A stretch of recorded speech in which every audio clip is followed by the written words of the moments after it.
워낙 목청껏 지르고 돌아다녔어요. 그래서 제가 목에 혹이 생겼습니다. 그래서 제가 유치원에 가면 하도 소리를 지르니까 제가 유치원을 강제로 다니지 못하고 동네에 있는 서예학원을 1년 다녔습니다. 초등학생 때는 제가 축구 선수가 되는 것이 꿈이었어요. 그래서 초등학교와 중학교 때까지 실제로 축구 선수 생활도 했었습니다. 네, 그리고 다음에 여러분 놀라지 마십시오. 저 노란색 옷 입은 사람이 제 중학교 때 사진입니다. 옆에 있는 사람이 제 친구예요. 작았다. 저는 그렇게 건강하게 잘 성장해서 대학생이 되었습니다. 지금부터 7년 전 제가 취업할 때쯤 지금처럼 굉장히 취업난이 심했어요. 제가 대학교 때 학점도 정말 안 좋아서 취업 스트레스를 엄청나게 받고 있었습니다. 제가 약간 좀 학점이 안 좋게 생겼죠? 다들 인정하시는 모습이시네요. 네. 그나마 제가 옷을 좋아했고 이 패션에 관심이 있어서 패션 관련 기업에 취업을 해야겠다고 생각을 했습니다. 그러던 중에 우연히 외국의 패션 기업에 인턴 사원으로 들어가게 되었어요. 저는 당시에 학교에서 전공학점 18학점도 받고 인턴 사원 월급도 받고 심지어 경력도 쌓게 되었어요. 6개월 정도 후에는요, 심지어 저한테 정직원 제안도 주셨습니다. 그렇게 저는 운 좋게 덜컥 취업을 하게 되었어요. 솔직히 기분이 정말 좋았습니다. 저는 제 인생이 마치 이 톱니바퀴가 맞물리듯 완전히 풀렸다고 생각을 했어요. 그래서 저는 주중에 회사를 다니면서 열심히 일한 저에게 보상을 주었습니다. 바로 세상적인 쾌락으로 보상을 주었어요. 주말마다 술을 마시고 클럽을 다녔습니다. 다들 조용하시네요. 솔직히 그 당시에는요, 정말 재밌었어요. 한 번은 제가 토요일 날에 술을 많이 마시고 주일날 교회를 가서 이렇게 기도한 적이 있습니다. 하나님, 저는요, 세상의 쾌락을 포기할 수 없습니다. 하나님, 저는 교회만, 세상만, 회색 크리스천으로 살겠습니다. 하나님, 그러다가요, 제가 죽을 때쯤 됐을 때, 그때 하나님께 완전히 돌아갈게요. 여러분, 이게 진짜 농담이 아니고요. 제가 교회에서 육성으로 그렇게 기도를 했었습니다. 제가 정직원 전환이 되는 시점에 친구들과 축하 파티를 열게 되었어요. 그날 제가 술을 마시고요, 필름이 끊기게 되었습니다. 그리고 제가 다시 눈을 떴을 때는요, 이런 상황이었어요. 하얀 천장이 보였어요. 병실이었는데요, 제가 직감적으로 알았습니다. 중환자실이라는 것을. 저는 저 사진처럼 병원의 온갖 장치들이 제 몸을 둘러싸고 있었어요. 제 몸이요, 제 눈으로는 분명히 보이는데 이 쇄골뼈 밑으로는 정말 아무것도 느껴지지 않고 아무것도 움직일 수가 없었습니다. 자, 여러분, 이게 어떤 느낌이냐면요, 지금 한번 다 같이 손을 한번 들어보실까요? 네. 자, 하나 둘 셋 하면 손톱에 힘줘보겠습니다. 자, 하나 둘 셋. 자, 이번에는요, 머리카락에 한번 힘줘보겠습니다. 자, 하나 둘 셋. 자, 나는 손톱이나 머리카락에 한번 힘들어한다고 손 들어보세요. 들어가세요. 여러분, 이런 느낌입니다. 분명히 내 몸의 일부분인데 내가 아무리 힘을 주려고 해도 힘이 들어가지 않고요, 정말 아무것도 느껴지지 않는다. 그런데 저는 내가 수술을 하고 마취를 했는데 아직 마취가 풀리지 않았구나 정도로 생각을 했어요. 나중에 제 목을 수술하시는 의사 선생님이 회지를 돌다가 제게 오셔서 말씀하셨어요. 당신은 앞으로 전신마비로 살아갈 것이고 영원히 걸을 수 없을 겁니다. 손가락도 절대 움직이지 못할 거예요. 여러분, 저는요, 진짜 하루아침에 전신마비 환자가 되었습니다. 알고 보니까 저는 술에 취해서요, 어떤 건물과 건물 사이로 추락해서 목이 완전히 부러져서요, 척수신경이 완전히 끊겼던 것이었습니다. 혹시 이 사진 속에 목뼈가 어긋난 거 보이시나요? 그런데 저는 술에 취해서 전혀 기억이 나지 않았어요. 의사 선생님 말을 들었을 때는요, 현실감이 없었습니다. 아마도 이 전신마비라는 상황이 너무나 비현실적이었기 때문에 제가 그 사실을 받아들이는 것이 어려웠을 수도 있었던 것 같아요. 그런데 저는 하나님을 믿었었기 때문에 아니야, 나는 하나님이 일으켜주면 반드시 일어날 거야 라고 생각을 했어요. 그래서 저 사진이 여러분 제가 전신마비 진단을 받고 2주 정도 됐을 때 사진이거든요. 근데 이 전신마비 진단을 받은 사람 치고는 표정이 약간 제정신이 아니죠. 그 당시에요. 저희 아버지는 크리스찬이 아니셨습니다. 저희 아버지는 책을 굉장히 많이 읽으시는 좀 지적인 분이셨어요. 아버지는 기독교를 그저 하나의 종교로 여기셨습니다. 저는 아버지와의 신앙적인 이야기를 하면요 항상 대화가 되지 않았어요. 저희의 대화는 마치 이 평행선상에 있는 것 같았죠. 하루는 저는 이렇게 생각했어요. 아, 내가 우리 아빠는 진짜 평생 전도할 수 없겠구나. 그런데요, 제가 중환자실에서 3일째 되던 날 이렇게 기도과 삭간을 해서 아무 말도 할 수 없는 상황에 있는 제게 아버지가 오시더니 이렇게 말씀하셨어요. 위야, 너가 믿는 하나님이라면 나도 믿어볼게. 여러분, 저는요 제가 전신마비가 된 상황보다 저희 아버지가 하나님을 믿게 된 사실이 더 말도 안 되는 상황이라고 생각을 했어요. 여러분, 저는 사실 한 중학생 때쯤 사실 저희 아버지가 하나님 믿는 것을 포기했었습니다. 그런데 하나님이 저희 아버지의 마음을 만지시니까요 저희 아버지도 하나님 믿게 되시더라고요. 네.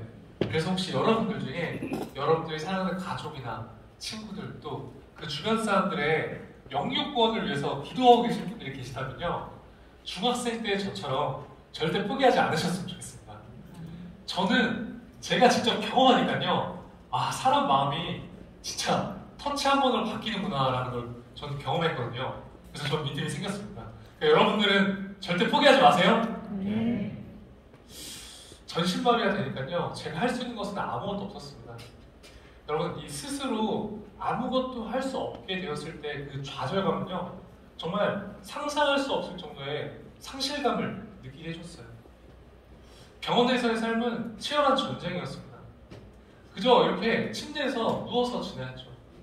전요 이 욕창에 걸리지 않기 위해서 2시간에 한 번씩 24시간 동안 누군가가 제 몸을 계속해서 뒤집어줘야 했어요. 밥도 누군가 다 떠먹여줘야 했고요. 저렇게 이빨도 다 닦아줘야 했습니다. 그리고 여러분, 제가 씻으려면 어떻게 씻었는지 아세요? 그 병원에 침대 있잖아요. 침대에 제가 누워있는 상태로 샤워실에 들어가요. 그러면 침대에 누워서 샤워해보시는 안 계시죠? 그러면 가족들이요 그 침대에 있는 저를 이렇게 다 씻겨줘야 했어요.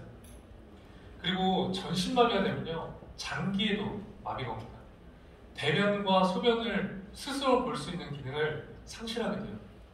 저는 당시에 이 소변줄을 차고 있었고요. 소변백에 소변이 가득 차면 가족들이 그 소변을 항상 때때로 비워줘야 했습니다. 대변을 보기 위해서는요 좌약을 덮고 침대 위에서 가족들이 직접 다 받아내야 했습니다. 하루는 밤에 저희 아버지가요 이 제 변을 치우시는 모습을 보고 제가 이렇게 아버지한테 등 돌린 상태로 아버지 모르게 이렇게 눈물을 흘린 적이 있습니다.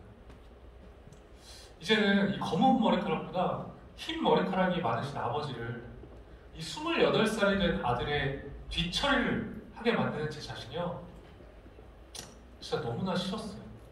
그것을 받아들이는 것이 너무나 고통스러웠습니다.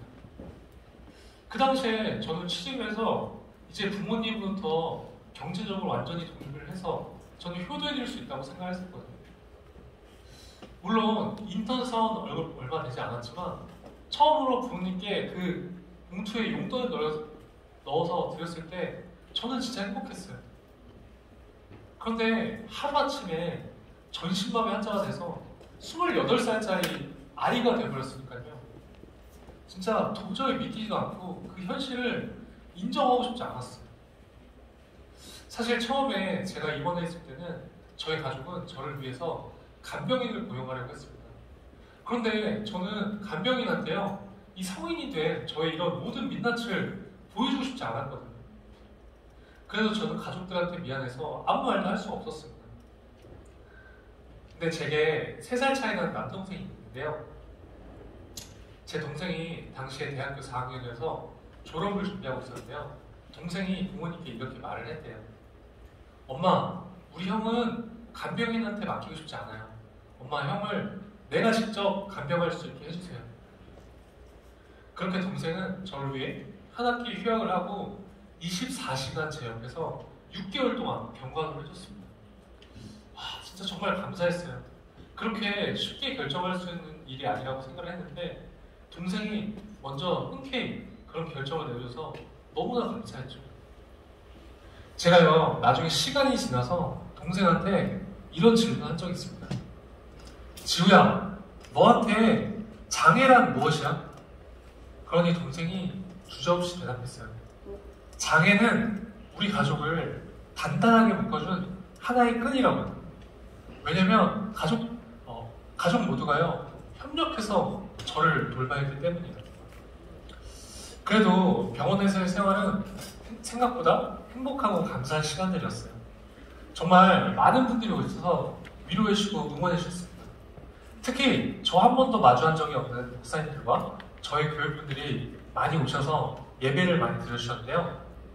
제가 이렇게 나쁜 생각할 틈이 없이 병실은 항상 바글바글 거렸습니다. 하나님은 끊임없이 사람들을 보내셔서 저희 가족과 저를 위해 위로하셨어요.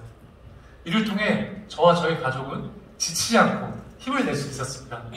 이것은 분명히 하나님의 은혜와 사랑이었습니다. 제가 당시에 신촌 세브란스 재활병원에 입원했었는데요.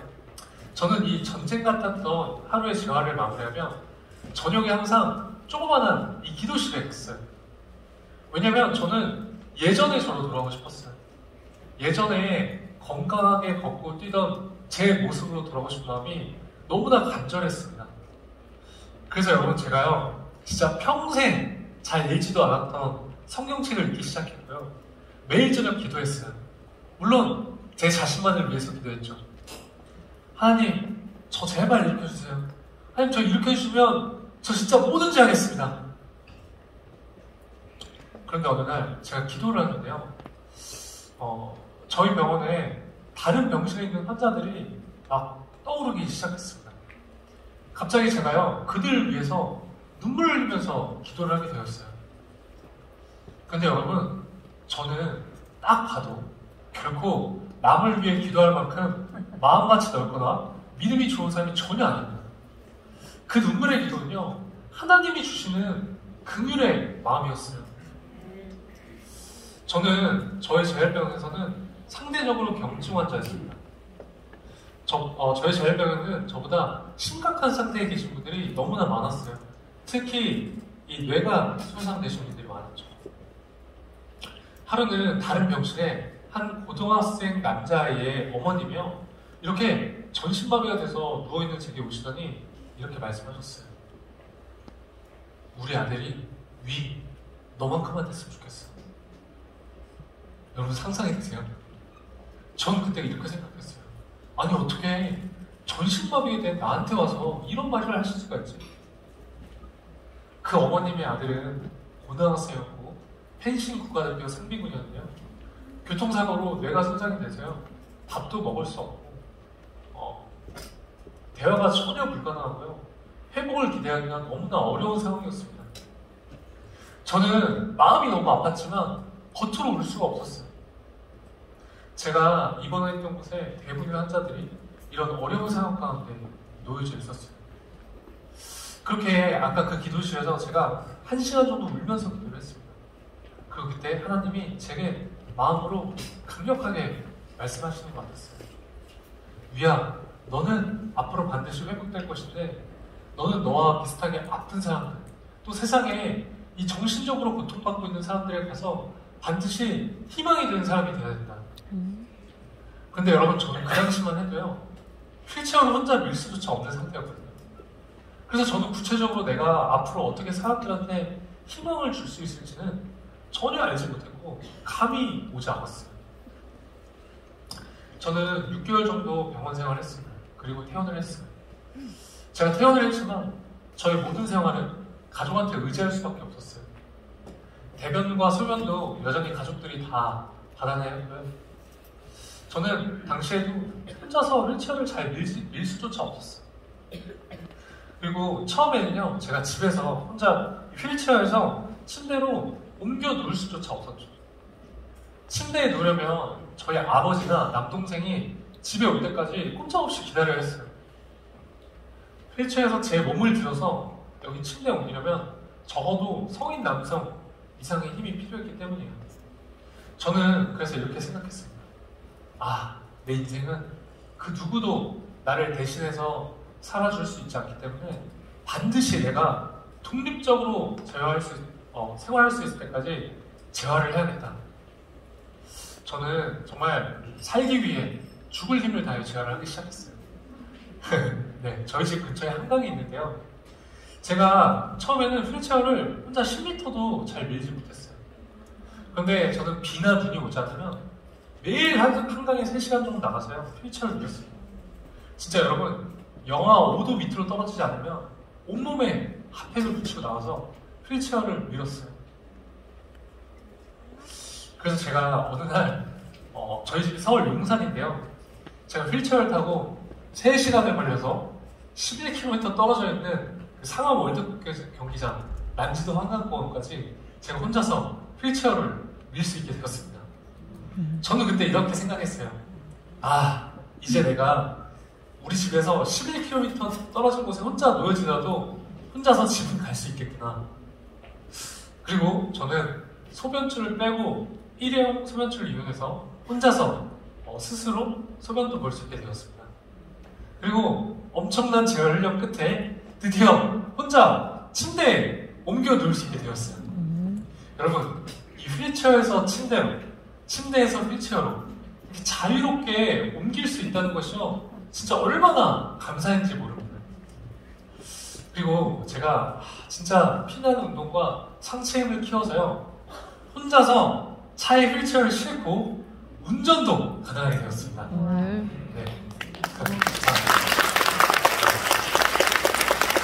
여러분, 물론 손으로 운전하는 거예요. 네. 제가 이렇게 독립적으로 어딘가에 혼자 이렇게 다닐 수 있다는 것에 진짜 정말 진심으로 하나님께 감사드립니다. 저는요, 정말 다행히도 병원에서 말했던 것과는 다르게 엄청나게 재활이 잘 되어 있었어요. 진짜 기적이었습니다. 사람들은요, 그런 저를 보면 너무나 대단하게 생각하고 너무나 행복해했어요. 그런데요, 반면에 제 신앙생활은 오히려 내리막길을 걷고 있었습니다. 저는 제 몸이 굉장히 재활이 잘 되었음에도 불구하고 제 몸에 만족할 수가 없었어요. 왜냐면 제 목표는요, 예전에 저로 돌아가는 것이었기 때문이에요. 저는요, 예전처럼 다시 일어서서 걷고 뛰고 축구를 하고 싶었어요.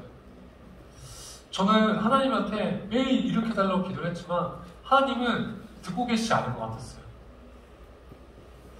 저는 그 당시에요, 다치고 나서 한동안 이 청년부 예배를 드리지 않았습니다. 저희 교회에 새신자 예배를 드렸는데요. 왜냐면 설교 말씀이 짧고 예배 시간이 짧았기 때문이에요. 이렇게 대충 교회를 다니던 어느 날 제 친구가요, 와서 제게 이렇게 말했어요. 위야, 우리 이제 다시 공동체 생활을 하자. 이렇게 신앙생활하면 안 될 것 같아. 그래서 저는 못 이기는 척 다시 청년부 예배를 드리기 시작했어요.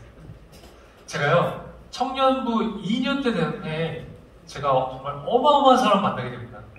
그 사람은요, 제가 살면서 봤던 사람 중에 정말 가장 끈질긴 사람이었어요. 저는 항상 이름도 말하고 다녀요. 그 친구의 허락 없이 유준상. 그 친구는 네, 연예인 유준상은 아닙니다. 정말 그 친구는요, 이도하는 사람이었어요. 그 친구가 제 순장님, 제 셀 리더가 되었습니다. 여름이 되어서 저희 청년부 여름 수련회 시즌이 되었어요. 그런데 준상이가요, 저한테 수련회를 가자는 거예요.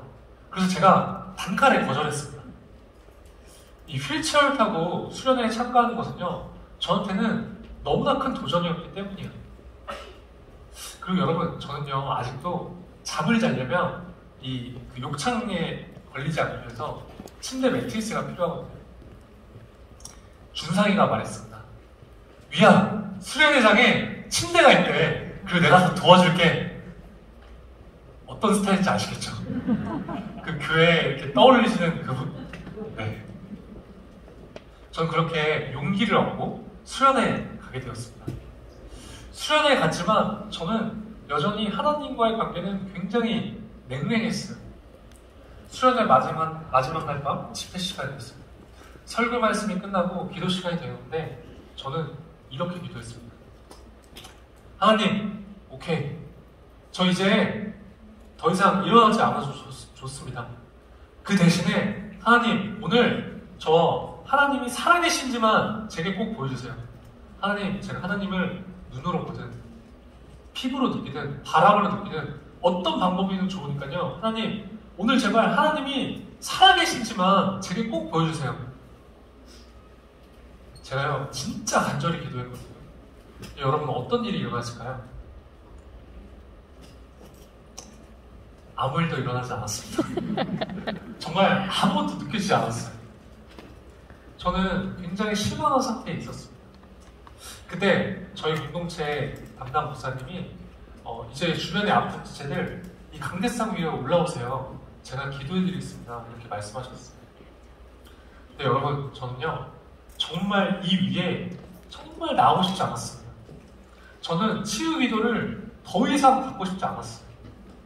왜냐면 전 다치고 나서 저희 어머니 손에 걸려서 정말 온갖 치유 집회를 참여했었거든요. 이런 마음을 가지면 안 되겠지만 저는 이 치유 집회를 참여하는 것은 마치 기복신앙처럼 느껴졌어요. 그런데 제 옆에 누가 있었을까요? 준상이. 네, 유준상이 있었습니다. 갑자기 준상이와 교회 친구들이 막 제게 막 몰려오기 시작했어요. 예배하는 장소에 약 900명 정도 되는 청년들이 있었는데요. 저는 딱 저 끝에 모서리에 혼자 휠체어 앉은 상태로 혼자 있었죠. 그리고 그 예배실은요, 이런 간이 의자인데 지금 이렇게 통로가 있잖아요. 이 간이 의자로 통로가 없이 꽉 차 있어서 휠체어로 지나갈 수 있는 길이 진짜 전혀 없었습니다. 그런데 그때 홍해가 갈라지듯 의자가 갈라지기 시작했습니다. 자, 여러분, 휠체어를 타면요, 가끔 단점이 있습니다. 자, 여러분, 이게 뭐가 보이시나요? 네, 뭐가 보이세요? 손잡이. 네, 맞아요. 손잡이가 있죠. 그 뜻은 제 의지와 상관없이 누구든지 제 휠체어를 밀 수 있다는 뜻이에요. 여러분, 저는요, 순식간에 이 강대상 위에 올라왔습니다. 그 마가복음 2장에 보면 그 4명의 친구들이 그 중풍환자인 친구를 지붕을 뚫고 그 예수님 계신 곳에 자리에 눕히는 장면이 나오잖아요. 딱 그 상황이었어요. 저는 사고 후에 병원 생활 할 때부터 정말 수많은 사람들로부터 위야, 너를 위해 기도할게. 넌 반드시 일어날 거야. 내가 환상을 봤는데 너가 걷는 걸 봤어. 내가 응답을 받았는데 너 곧 일어난대. 이런 이야기를요, 진짜 무수히 많이 들었습니다. 물론 처음에는요, 감사했어요. 그리고 제게 힘이 됐어요. 그런데 시간이 지날수록 그 저를 위해서 기도해준다는 사람들의 말은요, 이제 더 이상 제게 힘이 되지 않았습니다. 왜냐면 저는 시간이 지나도 저는 걸을 수 없었기 때문에 사람들이 위야, 기도할게 라는 말을 하면요, 저는 그냥 그저 겉으로만 예, 감사합니다 말을 하고는 잊어버렸어요. 그리고 여러분, 이 중보기도는 또 눈에 보이지가 않잖아요. 다시 그날 제가 이 단상에 올라가 있을 때요, 적어도 한 20명 정도 되는 친구들이 저를 둘러싸고 있었어요. 진짜 여러분, 진짜 머리끝부터 발끝까지, 정말 발가락까지요, 친구들이 제 온몸에 손을 대고 기도를 해줬어요. 제가요, 그날 정말 눈물, 콧물 엄청나게 많이 흘렸거든요. 이 단상 위에서요, 친구들이 저를 둘러싸서 기도해주는 모습을 보고 있는데요, 하나님이 제게 알려주셨어요. 위야, 이게 중보기도야. 이걸 딱 느끼게 해주셨어요. 제가요, 이제 눈으로 보니까 알겠더라고요. 이 수많은 사람들이 나를 위해서 기도를 해주고 있었구나. 하나님은 저의 부족한 믿음을 아시고 하나님은 제게 중보기도의 실체를 보여주셨어요. 저는 하나님께 하나님이 살아계신지 알려달라고 기도를 했는데 하나님은 제게 중보기도의 실체를 알려주심으로 하나님의 존재를 보여주셨어요. 그래서 제가 그날 엄청 울면서 회개했습니다. 그러면서 저는 서서히 하나님과의 관계를 회복하게 되었어요. 다시 이 공동체 생활을 열심히 할 수 있게 됐죠. 그래서 그 이후에는요, 제가 휠체어를 타고 제주도와 일본으로 아울리스도 다녀왔습니다. 저는 모태신앙인으로서 교회를 오래 다녔지만 솔직히 이 교회 공동체에 대한 중요성을 사실 잘 알지 못했습니다. 그런데 제가 이 공동체 생활을 열심히 하게 되면서 신앙적으로 성숙하게 되었어요. 공동체 안에서 신앙생활을 공유하고 서로 나누고 기도하니 비로소 왜 혼자서는 신앙생활을 하는 것이 어려운지 깨닫게 되었죠. 하나님께서 왜 이 교회 공동체를 만드셨는지 알겠더라고요. 하나님은 이 교회 공동체 안에서 서로의 연약한 부분을 보듬고 사랑하길 원하신다는 것을 알게 되었습니다. 여러분, 우리가 이 코로나, 이 비대면 시대에 사실 이 공동체에 대한 중요성을 많이 잊고 살아가고 왔습니다. 그런데 여러분, 저는 제가 진짜 이 전신마비가 되고 나서 신앙생활을 정말 바닥을 치고 있을 때요, 저를 일으켜준 건요, 저희 그 공동체 구성원들이었어요. 믿음의 동역자들이 저를 그 음지에서 끌어내서 교회에 데리고 왔어요. 그래서 저는 실제로 하나님과 더 가까워질 수 있었어요. 그래서 여러분, 진짜 이 기쁨의 교회, 이 공동체에 대한 중요성을 다시 한번 자각하시고요. 정말 이 교회 공동체에 대해 사랑하는 마음을 품고 중보하는 마음을 가지시면서 기도하는 시간을 가지셨으면 좋겠습니다. 진짜 이 공동체는요, 너무나 큰 축복인 것 같습니다. 네. 제가 잘 경험했었기 때문에 자신 있게 말할 수 있습니다. 그렇게 저는 공동체 생활도 열심히 하고 재활도 잘 되고 있고 정말 부족함 없이 잘 지내고 있었어요. 그러던 어느 날 저한테 한 가지 의문이 생겼습니다. 저는 제 자유의지를 가지고 다쳤기 때문에 단 한 번도 하나님을 원망한 적은 제가 자유의지 가지고 술을 마셔서 다쳤기 때문에 한 번도 하나님을 원망한 적은 없었어요. 그런데 제가 전신마비가 돼서 이 세상을 살아가 보니까요, 세상에 태어날 때부터 자기 의지와 상관없이 장애가 있거나 또 수많은 요인들로 인해서 고통받고 있는 사람들이요, 제 눈에 너무 많이 보였어요. 교회에서는 공평하신 하나님이라고 말을 하는데 제가 바라보는 이 세상은요, 너무나 불공평해 보였어요. 그래서 저는 하나님께 따졌습니다. 아니, 하나님, 지금 세상에 이렇게 수많은 사람들이 고통받고 있는데 왜 가만히 내버려 두시는 거예요? 아니, 공평하신 하나님이라면서요. 저는 이해가 되지 않습니다. 아니, 하나님, 적어도 그들은 하나님이 직접 가셔서 도와주시는 거 아니에요? 한번 대답해 보세요. 그리고는 제가 하나님께 따졌던 것을 잊어버렸어요. 그리고 약 3일 정도가 지나고 제가 화장실에 있었는데요. 여러분, 보통 화장실에서는 하나님 생각 잘 안 하시잖아요. 하나님 생각 하세요? 아멘? 여러분, 이거 진짜 실제 상황입니다. 제가 화장실에 있는데요, 갑자기 마음속으로 강력하게 말씀하시는 것 같았어요. 미야, 너가 가서 직접 사랑하면 되잖아. 와, 전 진짜 충격이었습니다. 도저히 반문할 수가 없었어요. 저는요, 하나님이 절대로 제 질문에요, 제가 이해할 수 있는 대답을 하실 수 없을 거라고 확신했었거든요. 저는 여태껏 제가 살면서요, 제가 사랑해야 될 대상은 내 가족, 내 친구들, 그리고 제 주변인들이라고 생각을 했어요. 그런데 하나님은요, 제가 생각하는 그 사회적 약자들, 그 고통받고 있는 사람들 위한 너가 가서 직접 사랑하는 것이었어요. 그래서 하나님은요 제게 사랑의 원리를 깨닫게 해주셨습니다. 여러분, 사실 우리는 지금 이 돈이면 거의 모든 것이 되는 자본주의 사회에서 살고 있죠. 근데 여러분, 사랑은요 돈이 없어도 줄 수 있습니다. 아멘. 자, 보세요. 지금요 다리를 쓸 수 없고 손가락도 완전하지 않은 저도요, 만약에 당신을 사랑하기로 마음먹으면 사랑할 수 있습니다. 우리가요 사랑하기로 마음만 먹으면 사랑할 수 있더라고요. 저는 이게 너무 충격이었어요. 사랑은 세상의 가치가 수반되지 않더라고요. 그게 바로 하나님의 사랑이었습니다. 여러분, 마가복음 12장 30절, 31절 말씀을 같이 한 목소리로 읽기 원합니다. 시작! 내 마음을 다하고 목숨을 다하고 뜻을 다하고 힘을 다하여 주 너의 하나님을 사랑하라 하신 것이요. 둘째는 이것이니 내 이웃을 내 자신과 같이 사랑하라 하신 것이다. 이보다 더 큰 계명이 없느니라. 아멘. 저는요 제가 이 땅에 살아가면서 뭔가 엄청난 일을 해야지만 하나님께 영광을 돌릴 수 있다고 생각했었거든요.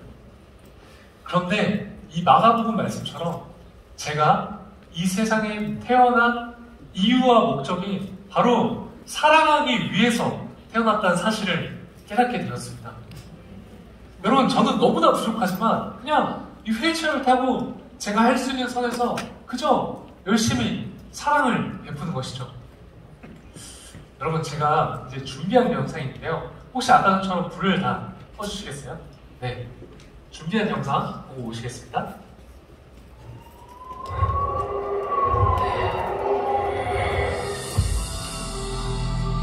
앞으로 못 걸어요. 네? 평생 힘들다고.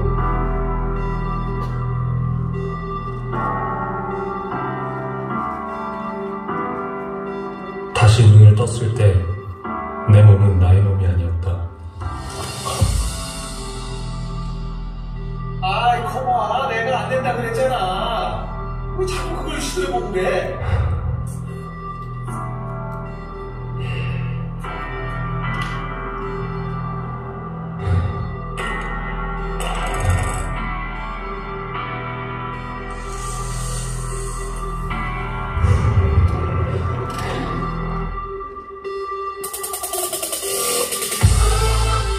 담당 의사는 손가락도 움직일 수 없다고 말했지만 나는 절대 포기하지 않았다.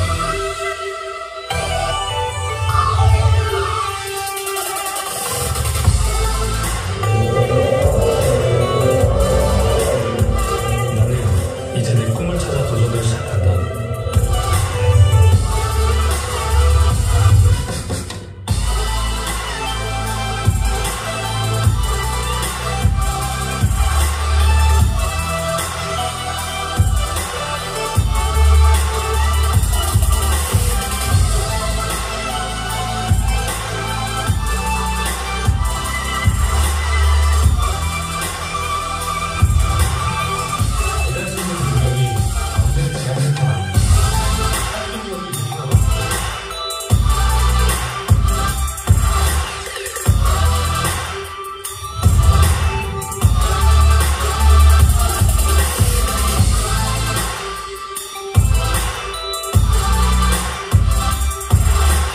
믿음은 바라는 것들의 실상이요 보지 못하는 것들의 증거라고 했다.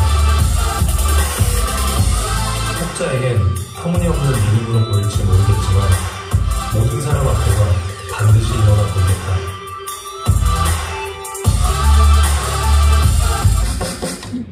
위, 일어난다.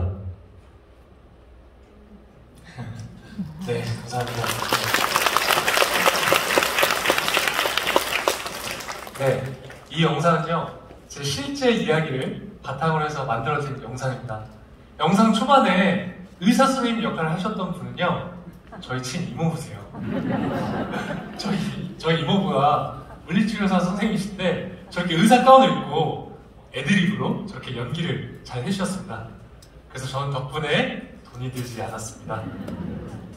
제가 아까 병원 기도실에서 하나님이 제게 비전을 주셨다고 말씀드렸잖아요. 그런데 저는 구체적으로 제가 어떻게 사람들한테 희망이 되고 도움을 줄 수 있을지는 전혀 알지 못했습니다. 근데 저는 교회에서 이 아울리치를 다녀오고 어느 날 하나님이 제게 알려주셨어요. 제 마음 가운데 생각나게 해주셨습니다. 시간과 장소에 구애받지 않고 다양한 사람들을 만날 수 있는 방법, 바로 유튜브였습니다. 그래서 저는 그때부터 확신을 가지고 주변 사람들에게 중보기도 부탁을 했어요.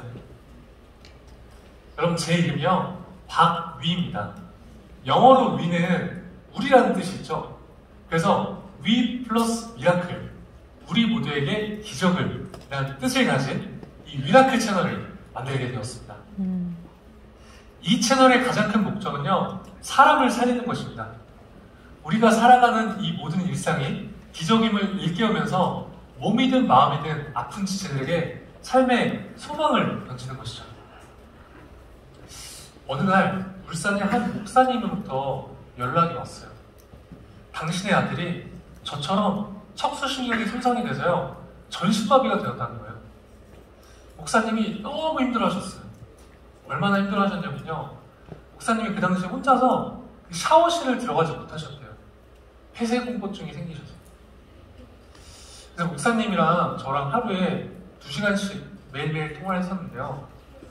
아마도 이제 저는 전신마비 진단을 받은 사람 치고는 굉장히 재활이 잘 된 케이스였기 때문에 목사님이 그냥 저랑 통화하는 것만으로도 좀 위안이 되셨었나 봐요.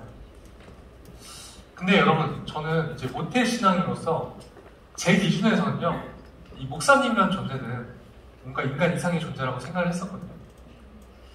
근데 제가요, 매일매일 2시간씩 한 2주 정도 목사님이랑 이렇게 전화를 매일매일 하다 보면요, 아니 목사님, 이제 제발 믿음을 가지세요. 제가 이렇게 말하는 거예요. 목사님 죄송합니다. 그런데 제 눈에는요, 그 목사님이 그저 전신마비가 된 한 아들의 아버지로 보였습니다. 저는 가슴이 너무 아팠어요. 너무 안타까워서 주저없이 휠체어를 타고 비행기를 타고 울산으로 날아갔습니다. 자, 네, 사진 보여주세요. 네, 여러분, 이 친구입니다. 여러분, 표정이 별로 안 좋죠? 네, 다친 지 얼마 안 돼서 그래요. 네, 다음 사진 보여주세요. 자, 동일인물입니다. 이 친구가요, 지금 이렇게 호전이 돼서 저희 미라클 채널의 편집자로 활동하고 있습니다. 대박이죠? 와. 그런데 여러분, 이 친구는요, 아직도 손가락이 전혀 움직여지지 않아요. 이 친구는 손이 이렇게 주먹진 채로 말려있거든요. 근데 이 터치패드를 이용해서 다 편집을 합니다. 진짜 대박이죠? 이 친구가 편집한 영상이 궁금하신 분들은 저희 미라클 채널 구독과 좋아요, 알람 설정 부탁드립니다. 여러분, 제가 웃고 있지만 농담이 아니에요. 저는요, 제가 사랑을 주기 위해서 울산으로 갔다고 생각했습니다. 근데 제게 오히려 사랑 이상의 힘을 주는 친구가 생겼어요. 그리고 제가 좀 더 간증거리가 있어서 덧붙이자면요, 여러분, 이 친구가요, 드디어 2달 전에요, 김포로 독립을 했습니다. 그래서 이 친구가 혼자 운전해서 저희 용산에 있는 사무실로 출퇴근을 합니다. 대박이죠? 이건 진짜 제가, 여러분, 제가 미라클 채널 어떻게 시작했냐면요, 이 핸드폰 요 하나로 이걸로 찍고 이걸로 편집하면서 시작했었거든요. 저희가 편집자 친구랑 밥 먹을 때 했던 말이 있어요. 야, 우리 나중에, 저는 항상 이 전화나 그 줌을 통해서 항상 편집 회의를 했었어요. 만나질 못하니까. 야, 우리 나중에 진짜 여기 서울에 사무실이 생겨서 너가 서울로 독립해서 이렇게 우리가 진짜 같이 모여서 미라클 채널 하면 진짜 너무 좋겠다. 이걸 진짜 딱 2년 반 전에 그렇게 말하면서 입에 달고 살았었거든요. 드디어 실현이 됐습니다. 네. 자랑하고 싶었어요. 그리고 이 미라클 채널 하면요, 정말 많은 분들이 연락을 주세요. 그 중에 가장 기억에 남는 건 제가 오늘 생을 마감하려고 했는데 우연히 보게 된 미라클 채널을 보고 제가 살기로 결심을 했습니다. 여러분, 저는 이런 글을 보면 정말 온몸에 소름이 돋고 정말 하나님께 감사합니다. 하나님의 일하심은 정말 놀라운 것 같습니다. 여러분, 하나님은 반드시 살아계십니다. 제가 아까 말씀드렸던 것처럼 전신마비가 되면요, 장기의 기능도 마비가 됩니다. 자, 여러분, 이 초록색이 뭔지 아시는 분? 자, 여러분, 이건요, 슈퍼에서 파는 그 먹는 쫀쫀이가 아닙니다. 여러분, 이거는요, 놀라지 마세요. 오, 정답이에요. 일회용 소변줄입니다. 저는요, 지금도 소변이 마려울 때마다 이 일회용 소변줄을 이용해서 요도 안으로 집어넣어서 소변을 봅니다.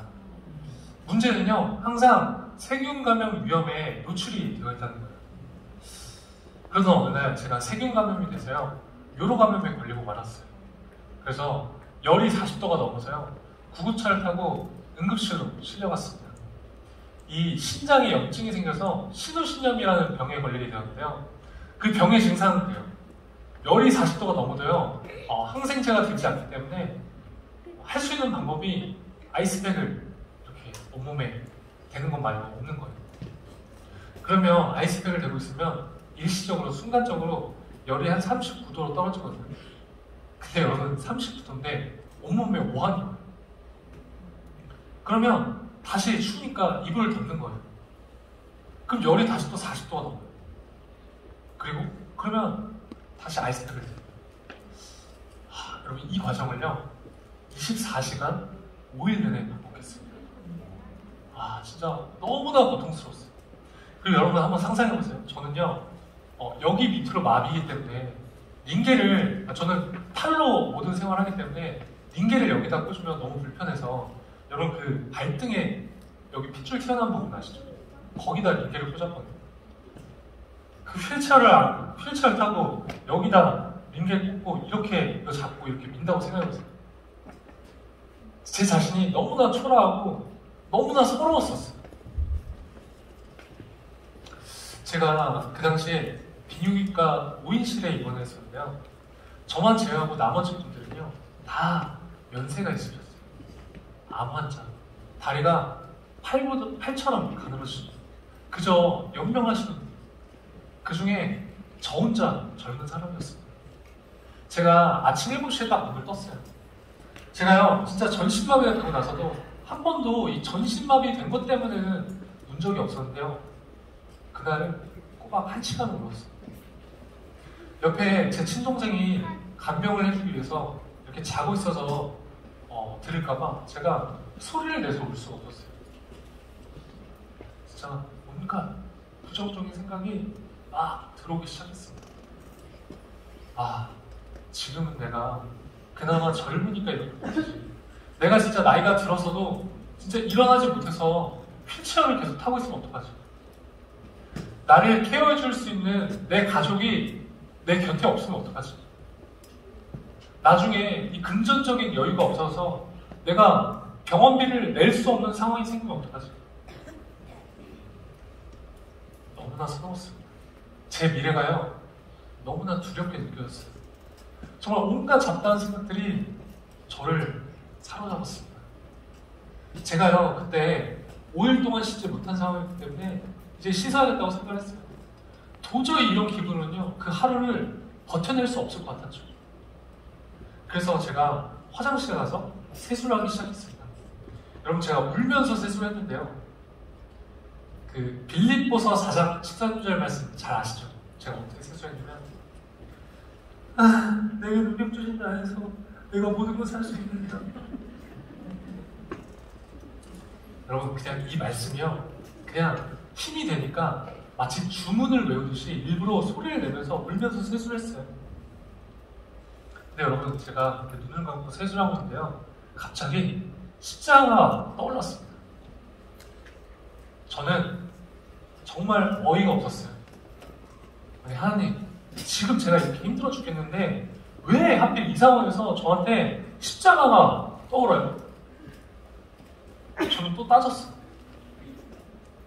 근데 여러분 혹시 영화 패션 오브 크라이스트 보셨나요? 그 영화를 보면요, 예수님이 십자가에 못 박히신 장면이 굉장히 적나라하게 묘사가 되죠. 제가 이렇게 눈을 감은 상태에서 십자가가 이렇게 떠오르니까요, 자연스럽게 예수님이 이 십자가에 못 박히신 장면이 연상이 됐어요. 그러니까요, 갑자기 제 마음이 아파오기 시작했습니다. 그리고 이런 생각이 들었어요.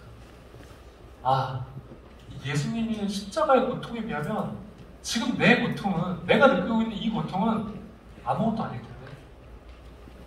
두 번째로는요, 내 것이라고 주장하고 있었던 내 삶은 내 것이 아니었구나. 나는 지금 죄인이지만 예수님께서 나를 위해 십자가에 못 박히심으로써 죄의 대가를 지불하셨기 때문에 나는 새 생명을 얻을 것이었구나. 여러분, 저는요, 이 사실을 그날 처음 깨달았습니다. 너무나 부끄럽지만 모태 신앙이었음에도 불구하고요, 전 단 한 번도 이 사실을요, 제 피부로 느낀 적이 없었어요. 제가 이 사실을 깨닫고 진짜 엄청나게 울면서 하나님 죄송합니다 울면서 회개했어요. 그러다가요, 제가 울음을 딱 그쳤습니다. 그리고는 정말 알 수 없는 힘이 막 생기기 시작했어요. 그러면서 제게 성경 말씀 한 구절이 딱 떠올랐습니다. 요한복음 3장 16절 말씀이었어요. 한번 같이 읽어볼까요? 시작! 하나님이 세상을 이처럼 사랑하사 독생자를 주셨으니 이는 그를 믿는 자마다 멸망하지 않고 영생을 얻게 하려 하심이라. 아멘. 저는 살면서 처음으로 하나님이 제게 분명히 주신 말씀이었어요. 저는 사실 교회에 오래 다니면서 형제님, 저는 오늘 하나님이 이런 말씀 주셨어요. 이런 이야기를 들으면요, 사실 한 번도 공감해 본 적이 없었어요. 근데 이날만큼은요, 그 말씀이 정말 이 땅에 이렇게 떨어져서요, 막 살아 움직이는 것처럼 느껴지는 거예요. 너무나 감동적이었어요. 그리고 그 당시에 저희 어머니가 저한테 이런 말씀 하신 적이 있어요. 여러분, 어머니가요, 제가 다치고 나서 기도를요, 하루에 5시간을 해도 모자란 날들이 있어요. 어머니는 어떻게 사람한테 이렇게 눈물이 많을 수 있을까 생각하셔요. 그 어머니가 흘린 눈물을요, 다 담으면 진짜 항아리에 가득 찰 정도로 눈물을 많이 흘리셨다고 합니다. 그때 저희 어머니는 이렇게 기도하셨대요. 하나님, 우리 위가 회복될 수만 있다면 하나님, 저는 제 목숨도 내놓겠습니다. 자식을 향한 사랑이 이렇게 목숨과도 맞바꿀 수 있을 정도로 큰데, 하나님은 자신의 아들을 우리를 위해 죽게 하셨으니 얼마나 가슴이 아팠겠냐고 어머니께서 저한테 그렇게 말씀하신 적이 있어요. 여러분, 우리는 이 하나님의 측량할 수 없는 사랑으로 새 생명이 주어진 건 아닐까요? 저는 제가 다치기 전에 제가 걷고 뛰고 제 손으로 밥 먹고 스스로 대소변 보는 것에 대해 단 한 번도 감사하며 살지 않았습니다. 근데 제가 전신마비가 돼서 걷지 못하고 뛰지 못하고 스스로 밥 먹지 못하고 스스로 대소변 볼 수 없게 되고 있는데요, 이제야 비로소 과거에 너무나도 당연하다고 생각했던 일상들이 결코 당연한 것이 아니며 정말 기적의 삶이라는 것을 깨닫게 되었습니다. 여러분, 우리들의 삶은요, 그저 하나님의 은혜인 것 같습니다. 사람들은 보통 기적이라고 하면요, 보통 초현실적인 현상을 떠올립니다. 아니요, 여러분, 기적은요, 지금 제가 살고 있는 삶, 그리고 여러분들의 삶 그 자체입니다. 여러분, 남과 비교해서 나에게 없는 것, 부족한 것들을 바라보지 마시고요, 지금 내게 있는 것, 내가 현재 누리고 있는 것들을 바라보셨으면 좋겠어요. 현재 고난의 상황에 처했을지라도 우리가요, 감사할 수 있는 마음을 가질 때 위기를 기회로 바꿀 수 있는 힘이 생깁니다. 하나님은 항상 약한 자를 쓰셨어요. 그런데요, 제가 어렸을 때부터 수도 없이 설교 말씀에 등장했던 그 사건들은요, 그냥 성경의 이야기로 생각했던 것 같아요. 이 다윗이 골리앗을 이기고 80세가 넘은 모세가요, 하나님의 부르심을 받고 이스라엘 백성들을 이끌고 출애굽을 하죠. 여러분, 저는요, 제가 육체적으로 얼마나 연약한지 진짜 누구보다 잘 압니다. 여러분, 만약에 저한테요, 혼자 이 본당문을 이 휠체어 없이 빠져나가라고 한다면요, 저는 기어서 가야 되기 때문에 아마 1시간도 넘게 걸릴지도 몰라요. 그런데요, 여러분, 제가 전신마비가 돼서 그냥 열심히 살아가기만 해도요, 이런 제 모습이 누군가에게는 힘이 되고 용기가 되더라고요. 제가 스스로 할 수 있는 것이 아무것도 없고 보잘것없는 존재라는 것을 깨닫고 또 그 사실을 제가 인정하게 되니까요, 하나님이 저를 도구로 사용하시더라고요. 고린도전서 1장 27절에서 28절 말씀을 같이 읽기 원합니다. 시작! 그러나 하나님께서 세상에 미련한 것들을 택하사 지혜 있는 자들을 부끄럽게 하려 하시려고 세상에 약한 것들을 택하사 강한 것들을 부끄럽게 하려 하시며 하나님께서 세상에 착한 것들과 멸시받는 것들과 없는 것들을 택하사 있는 것들을 폐하려 하시나니. 아멘. 여러분, 이 고린도전서 말씀처럼요, 하나님은 세상에 미련하고 약하고 천하고 멸시받는 사람들을 택하셨대요. 여러분, 만약 지금 여러분이 혹시 연약하고 고통 가운데 계신가요? 그럼 이제 아마도요, 하나님이 여러분들을 쓰실 수 있다는 뜻일지도 모르겠습니다. 우리는요, 연약하기 때문에 하나님을 드러낼 수 있게 감사해야 하지 않을까요? 우리의 고난은 하나님과 가까워질 수 있는 축복의 시간입니다. 세상 사람들은 지금의 제 모습을 보면서 아마 끔찍한 고난의 시간 속에 있다고 생각하면서 말할지 모르겠어요. 근데 여러분, 지금도 보세요. 제가 만약 다치지 않았다면 이렇게 여러분들과 마주할 수 있는 기회가 있었을까요?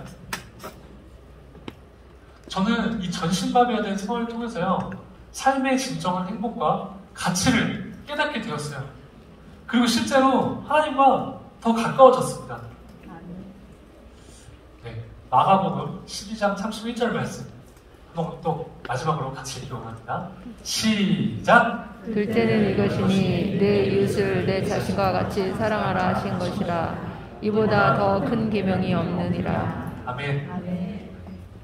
여러분, 우리는요, 사랑하기 위해서 태어난 사람들입니다. 하나님은 우리 누구에게나 공평하게 사랑할 수 있는 마음을 허락하셨습니다. 우리는 언제든 어떻게든지 이 세상 속에서 하나님의 사랑을 필요한 곳에 가서 충분히 사랑을 전달할 수 있는 사람이라고 생각합니다. 저도 너무나 부족하지만 앞으로도 이 미라클 채널을 통해서 사랑을 실천하도록 노력하겠습니다. 기쁨의 교회 성도 여러분, 우리 모두가요, 세상의 가치와 기준에 얽매이지 않고 이 고난 속에서도 하나님을 신뢰하며 감사할 수 있기를 간절히 축복합니다. 지금까지 제 긴 간증 들어주셔서 너무나 감사하고요. 특히 어린 친구들이 이렇게 제 간증을 딴 생각 안 하는 것처럼 이렇게 오래 들어주시는 경험은 저는 처음 한 것 같아요. 그래서 어린 친구분들 너무나 감사합니다. 네, 여러분 진짜 너무나 사랑하고요. 여러분 항상 힘내시길 바라겠습니다. 여러분 화이팅! 네.